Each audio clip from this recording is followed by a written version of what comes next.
Eslen, pra começar, você deixou pra trás a bebida, a farra, bebedeira Cigarro. e cigarro e você conseguiu se viciar em ler e estudar, é isso mesmo? Isso mesmo, cara. Cara, como? Não é possível. Até 2013, 2014, mais ou menos no meio da graduação de psicologia que eu fiz lá no interiorzinho, bem no interior do Rio Grande do Sul, numa cidade de 60 mil habitantes, eu acho. Eu fiz a minha graduação. Eu fumava uma carteira de cigarro por dia e bebia bastante. E parte da graduação eu fumei cannabis também.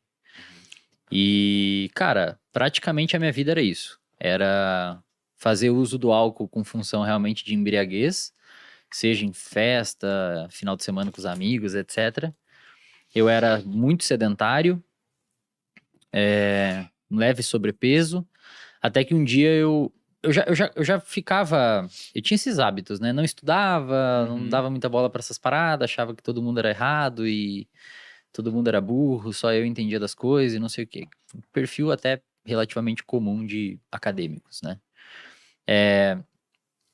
Até que uma vez, cara, eu fui descer do ônibus pra ir pra casa e eu tinha que andar umas 2 quadras. E eu cheguei em casa muito ofegante e não tinha subida. Aí eu pensei, caramba, cara, eu não consegui andar 2 quadras sem ficar ofegante. E isso acabou me gerando um alerta.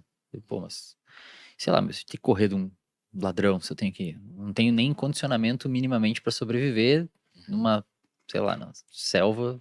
Se fosse no antepassado, eu seria excluído pela seleção natural das espécies. E, e ali eu comecei a ficar um pouco incomodado. E normalmente, Thiago, a mudança de hábito, as pessoas muitas vezes perguntam, pô, qual que foi a virada de chave? O que que você fez ali que virou sua chave? Eu sempre falo que mudança de hábito, ela é uma coisa gradual. Você começa a mudar um hábito quando você começa a se incomodar com aquele comportamento, mesmo você continuando executando aquele comportamento outras vezes, até que em algum momento você tem, de fato, uma configuração contextual que faça você alterar o seu comportamento. Mas não é uma virada de chave. Muita gente acha que é uma virada de chave, por isso começa a academia e uma dieta na segunda-feira e quinta-feira já não consegue mais manter. Porque não é uma virada de chave e não dá pra tratar como uma virada de chave. A virada de chave ela é muito lenta e começou aí. Lá atrás, quando eu começava a ficar incomodado com isso, mas continuava. Continuava bebendo, continuava fumando, continuava não sei o quê. Não estudava nada, não pensava em futuro e nada disso. Aí eu comecei a acompanhar muitas pessoas que praticavam corrida. E eu comecei a me arriscar na corrida. Então, comecei a correr bem gradualmente, dava uma corridinha, caminhava, corridinha barra caminhar. Tipo, corria assim, 1 quadra, caminhava 2, corria 1, caminhava 2. Sempre no mesmo percurso. Até que chegou um momento eu comecei a correr o percurso inteiro, porque eu fui ganhando uma resistência cardiovascular, cardiorrespiratória. E quando eu comecei a ganhar essa resistência cardiorrespiratória, ou seja, eu comecei a formar ali o hábito da corrida, eu continuava fumando cigarro aos finais de semana e dia de semana, mas já havia diminuído um pouco. Até que em algum momento eu queria começar a pensar em construir uma estrutura de corrida para competir a nível amador mesmo, para tentar finalizar uma provinha de rua qualquer. E o cigarro estava me atrapalhando.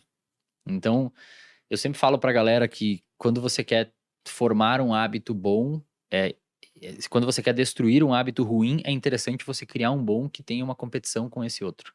Então, por exemplo, o cigarro começou a atrapalhar a minha evolução na corrida. Então, eu comecei a ficar puto de fumar. Falei, pô, não acredito, cara. Porque antes fumar cigarro pra mim tinha uma função. Uma função social, os meus amigos fumavam, então na hora do café a gente fumava, na hora do intervalo da aula a gente fumava, trocava uma ideia. Era uma função social pra interagir com aquele ambiente, com aquele contexto. Então o cigarro tinha uma função legal na minha vida. E eu sempre falo, a gente pode falar depois se vocês quiserem sobre isso, mas tem uma máxima na psicologia comportamental que é todo comportamento tem uma função. Você não se comporta sem função. Você tem uma função para tudo, tem uma função. E o cigarro tinha essa função. E depois de um tempo que eu comecei a correr, o cigarro começou a ter uma função pejorativa dentro do meu repertório comportamental, que era atrapalhar minha corrida. Então, mesmo eu perpetuando aquele comportamento de fumar por conta de circuitos cerebrais que haviam sido formados pelo próprio poder aditivo da nicotina, eu começava a ficar irritado de fumar. É mais ou menos quem desliza na dieta feio no final de semana e fica triste depois. Você desliza na dieta por conta do seu comportamento ser condicionado para aquilo muitas vezes, ou pela disponibilidade do alimento, ou pela sua história de interação com o alimento, etc. Mas você fica triste muitas vezes depois. E a corrida começou a deixar o hábito do cigarro cada vez mais desinteressante para mim.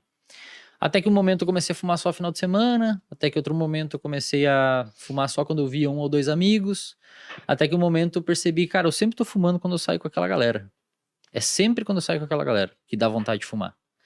Então eu parei de sair com aquela galera. E hoje a gente sabe que o vício, de uma maneira geral, é extraordinariamente contextual. Muito. Tanto é que a internação, que seria o passo mais extremo de um tratamento com um adicto, é nada mais, nada menos do que remover o sujeito do contexto e evitar contato com ambientes onde ele usava droga. Então, hoje a gente tem isso muito claro nos estudos em neurociência, que vício, de uma maneira geral, é muito contextual. Se você quer parar de beber, não vá ao bar, não saia com as pessoas que você sempre bebeu. Se você quer parar de fumar, o cigarro é o pior, e eu sempre digo que o cigarro é o pior vício de tratar, porque diferente de álcool e outras drogas, o cigarro ele infecta a vida. Você fuma no carro, fuma no intervalo do trabalho, fuma antes de dormir, fuma ao acordar, fuma no café. Bebida é diferente, você bebe em lugares específicos, então é mais fácil isolar aquelas variáveis. Cigarro, ele infecta a sua vida, é muito difícil. Mas a corrida foi meio que fez essa mudança de hábito, cara.